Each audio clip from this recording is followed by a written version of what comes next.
Info pencairan bantuan beras, telur, dan ayam hari ini, hari Senin 27 Maret 2023. Benarkah diantar langsung ke rumah para KPM?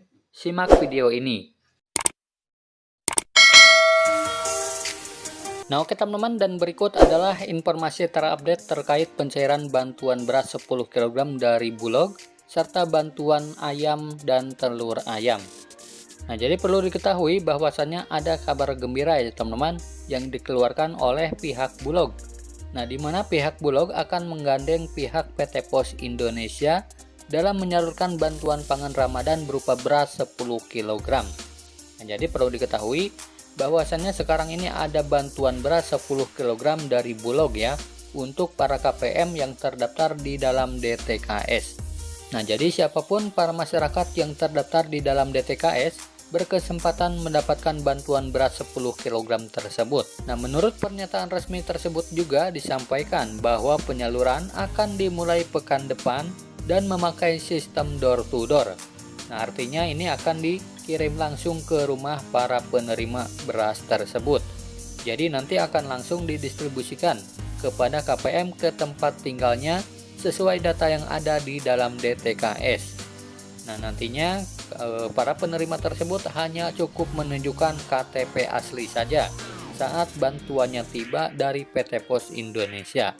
Nah, sementara menanggapi pernyataan penyaluran yang akan dimulai pekan depan, di sini ada dua kemungkinan ya, yaitu bisa mulai Senin depan atau bisa juga pertengahan minggu ini.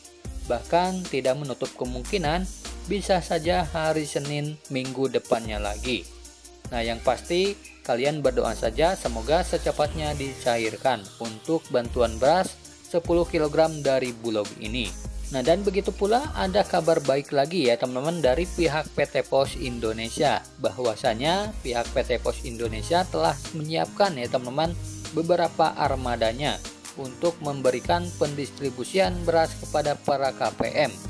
Nah, baik itu dari jalur darat, udara, dan laut. Jadi pihak PT Pos pun sudah menyatakan siap untuk melakukan pendistribusian. Nah, hanya saja walaupun rencananya mekanismenya door to door, tetapi bisa saja nanti yang terjadi di lapangan memakai sistem komunitas atau bisa kumpul di desa maupun di kecamatan masing-masing. Nah, yang pasti dengan adanya penjelasan dari pihak Bulog dan PT Pos Indonesia, maka tidak lama lagi untuk bantuan pangan beras 10 kg ini akan segera disalurkan. Nah, sementara untuk bantuan telur dan daging ayam akan dilaksanakan oleh pihak ID Food. Nah, untuk mekanismenya sendiri kita tunggu informasi selanjutnya. Nah, kemudian informasi yang selanjutnya terkait pencairan bantuan PKH dan BPNT yang belum cair sampai hari ini. Nah, untuk penyaluran bansos PKH maupun BPNT perlu diketahui ya teman-teman, bahwasanya sekarang sudah mulai merata di beberapa daerah. Karena sesuai keterangan resmi dari pihak Kemensos, bahwa penyaluran sudah mendekati selesai, baik itu yang melalui Bank Himbara maupun PT Pos Indonesia. Nah, dan sesuai data Kemensos, untuk bantuan BPNT sudah hampir menyeluruh. Sedangkan untuk PKH, dari kuotanya 10 juta KPM sudah tersalurkan kepada 9,1 juta KPM. Nah, sehingga nantinya tinggal 900 atau 800 ribuan KPM saja yang menunggu pencairan termin selanjutnya. Nah, untuk yang belum cair mudah-mudahan segera dicairkan mulai besok. Nah, untuk itu baik KPM PKH maupun BPNT yang memiliki kartu ATM KKS dari Bank BRI, Mandiri, BSI, dan BNI bisa lakukan cek secara berkala ya teman-teman. Nah, apabila masih jong sampai akhir Maret 2023 ini, segera koordinasi dengan pendamping PKH-nya masing-masing agar di cross check datanya apakah masih terdaftar sebagai penerima atau tidak di tahun ini. Kemudian datanya ada yang bermasalah atau tidak. Nah, dan berikut adalah kemungkinan yang terjadi ya teman-teman apabila di pencairan PKH tahap pertama ini tidak cair. Yang pertama adalah kemungkinan terdeteksi data ganda penerima bansos. Nah, seperti dalam satu keluarga ada yang menerima double bantuan, seperti istrinya dapat PKH, kemudian suaminya dapat BPNT. Nah, jadi itu tidak boleh teman-teman. Nah, karena nanti akan terdeteksi data ganda oleh pusat ya teman-teman.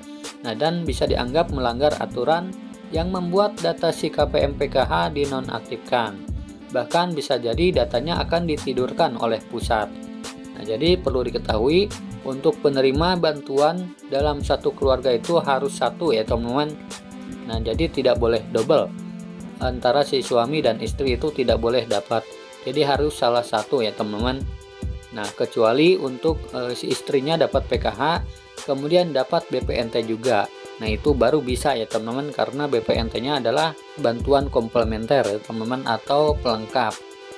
Nah, kemudian informasi yang kedua, penyebab kemungkinannya adalah terdeteksi oleh pusat, namanya di blacklist ya oleh bank akibat memiliki pinjaman bank yang menunggak.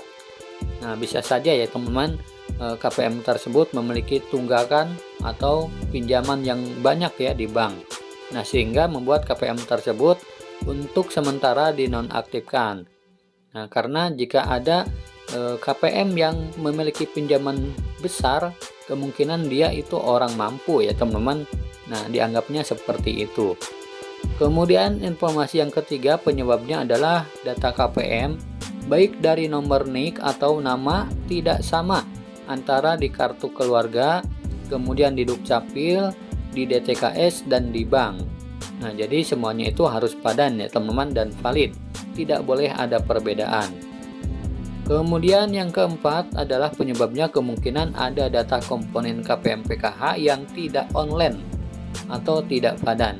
Misalkan ada salah satu KPM memiliki komponen anak sekolah ya teman-teman. Nah, si anak sekolahnya tersebut harus online ya teman-teman, dan datanya terdaftar di dalam DTKS, kemudian terdaftar juga di Dapodik sekolahnya, serta datanya harus padan dengan Dukcapil.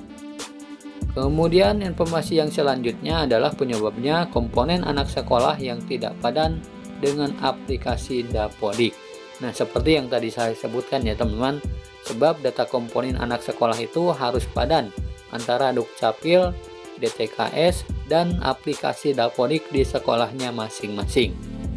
Nah, untuk mengetahui apakah terdaftar di Dapodik atau tidak, kalian bisa tanyakan langsung ke operator sekolahnya masing-masing. Dan perlu diketahui juga bahwasannya jika semuanya telah diperbaiki datanya, baik dari nama, kemudian di Dukcapil, di DTKS, maupun di Dapodik, itu tidak akan serta-merta langsung otomatis bantuannya cair ya teman-teman.